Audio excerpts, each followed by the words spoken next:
always seem to do well, so I figured, what the hell, let's do another unboxing every month, and that is why I have signed up for Retro Game Treasures for at least a month. We're going to see how this goes. Now, what is Retro Game Treasures? Much like Video Games Monthly, it is a video game subscription service where you are able to list the games that you currently have. They will send you games every month. You get to keep them, and they are supposed to be things that will not already be on your list. So hopefully that is the case. Now, one of the neat things about Retro Game Treasures as well is they actually will be able to include accessories and things like that in the box other than just games, so we'll see what happens.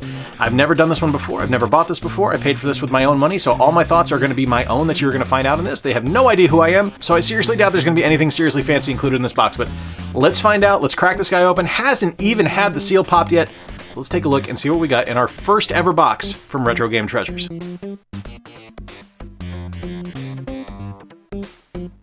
It is now opened. All right, now as we always do with these, we are going to be looking right down Main Street. I'm going to be looking right down the camera lens. I'm not going to be taking a look in the box. We're going to find out what's inside. We have bubble mailers. Bubble mailers are fine, don't get me wrong, but they're not bubble wrap, and I do like me some bubble wrap. All right, up first we have something that's in a hang tab. What is this? This is, oh wow, that's pretty cool, an N64 memory card. That's pretty nice. I do have a memory card for my N64, but it never hurts to have extra ones because you never know when your WWF No Mercy is going to glitch out and you're going to lose all of your created wrestlers. Yeah. All right, so first things first, I got an accessory. That's pretty nice. All right, let's find out what else is in here.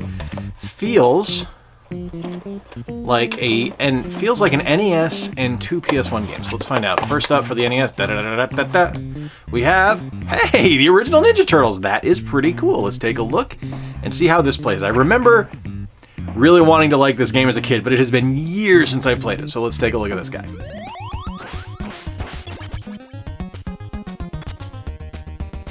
First up, Teenage Mutant Ninja Turtles for the NES. Now, this is a game that I used to hate as a kid. I wanted so badly to love it, but I just couldn't because I was always comparing it to the Ninja Turtles arcade game, which is an absolute masterpiece.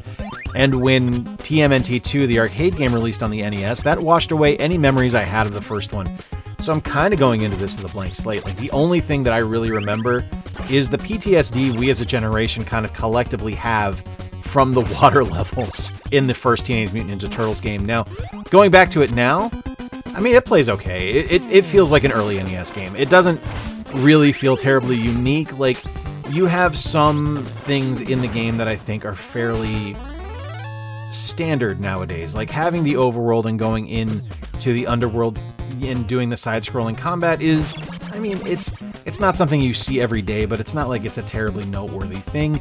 And it's not like it plays terribly well either. Like, having the really floaty jumps and having the up and the down slashes and the standard slashes with each character, I mean, it's alright. And the boss fights are okay, but I don't know. It just, while I want to love it because I do love the Turtles so much, it's just not something that I can really get super duper excited about when I play it. Getting it in this box is pretty cool, but owning it isn't something that I ever really needed to check off of a list. You know, it was something that I'm glad to have it now, but it wasn't something I was ever going to go out of my way to pick up.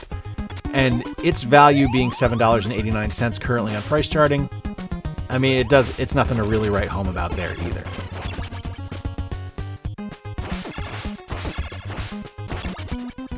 All right, there's Ninja Turtles. Next up for the PlayStation 1, we have, or maybe the Dreamcast? No, I didn't sign up for Dreamcast stuff. We have Planet of the Apes, complete with shattered jewel case and no manual. All right, hopefully this plays pretty well. Let's pop this into the PS2 and see how this guy looks.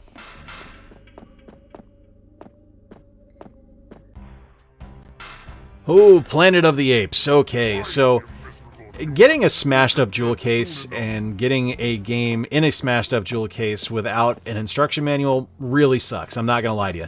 And that's before we even get to the game. Like, it's okay. It's in okay condition on the disc, but it's not immaculate. Like, if I'm gonna get something that's a disc only, you better believe I want that thing to be as pristine can be. And this thing is just beat the hell. Now, as far as the game goes, you're playing the Charlton Heston version of Planet of the Apes here. So you start off in prison. Yeah, Dr. Zaius, he's there.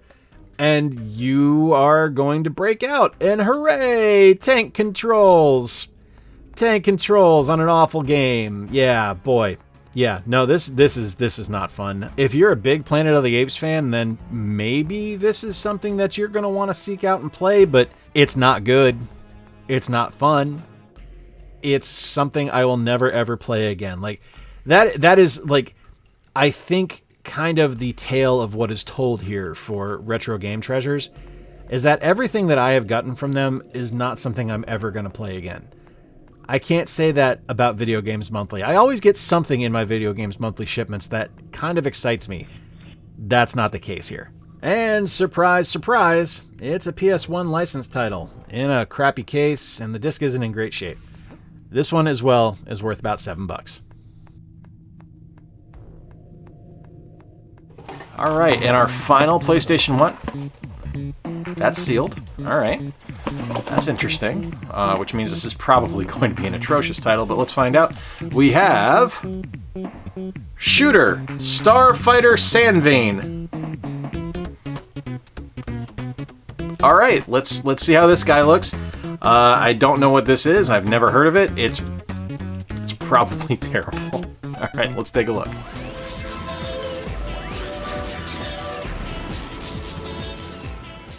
You know, for a game I'd never really heard of before, Shooter Starfighter Sandvane is shockingly kind of competent. It's not great. It's nothing that I'm probably ever going to play again, but it is a competent arena shooter. You play as a little starship, and you're flying around, and in these arena maps, you're going to be facing several enemies that you're going to have to shoot and blow up. And if you get hit, you're going to have time knocked off of your total, and you have a certain amount of time that you're able to complete each kind of floor here. And as you fight, you're going to be able to unlock different parts of the map, which are going to give you different options to go to, so you're going to have different floors you can go to, and eventually you're going to have boss fights. Now, the boss fights are a little intense, and they're pretty difficult, I'm not going to lie to you, but everything leading up to that is actually fairly simple. Like, the combat isn't terribly difficult, it's not terribly nuanced either. It's just you kind of fly around and you shoot. Like, it's a competent game that does what it does fairly well. It's nothing anyone's ever going to write home about, because I mean, it's just kind of a basic shooter. I will say it looks pretty good. The sound is really good, and it's, man, again, it's just a competent arena shooter.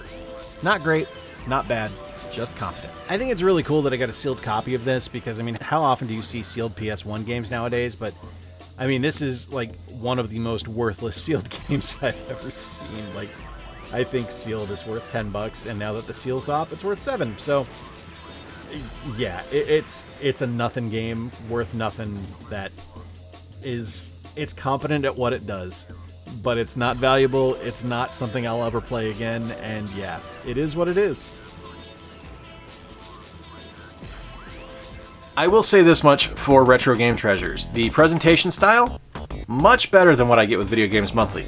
I like the treasure chest look. I like that we have the text and we have the secret stuff on the inside. I think that's pretty cool, but from an actual purchase perspective, I don't know. Let me pause this real quick and I'll look up the values.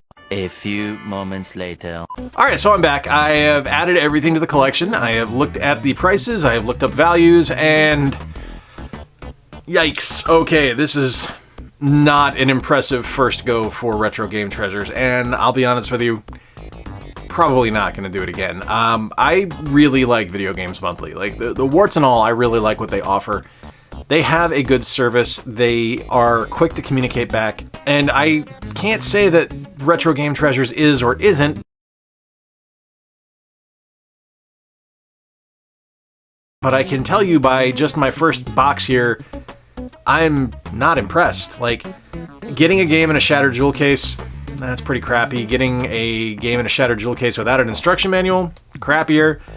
A sealed game is always cool. I mean, getting Ninja Turtles was neat, and getting an N64 memory card, not bad, but I mean, in the grand scheme of things, it's not even like an Interact or an official N64 memory card. It's some third-party knockoff. I don't know. I'm not super impressed. I probably won't be doing this one again. I may forget to cancel my subscription and we do it one more time, but first go, no, this ain't for me. I think I'm just going to stick with Video Games Monthly. Maybe I'll up the plan over there just get more games every month, because I think I would rather do that. But that's it. Let me know in the comments down below what you think of the games this month. Like, subscribe, share, all that fun stuff. Check out the patrons on screen right now. Thank you guys for all your support and for continuing to keep the channel moving forward. And until next time, remember to play more games, stay square, and take care. I'll talk to you soon.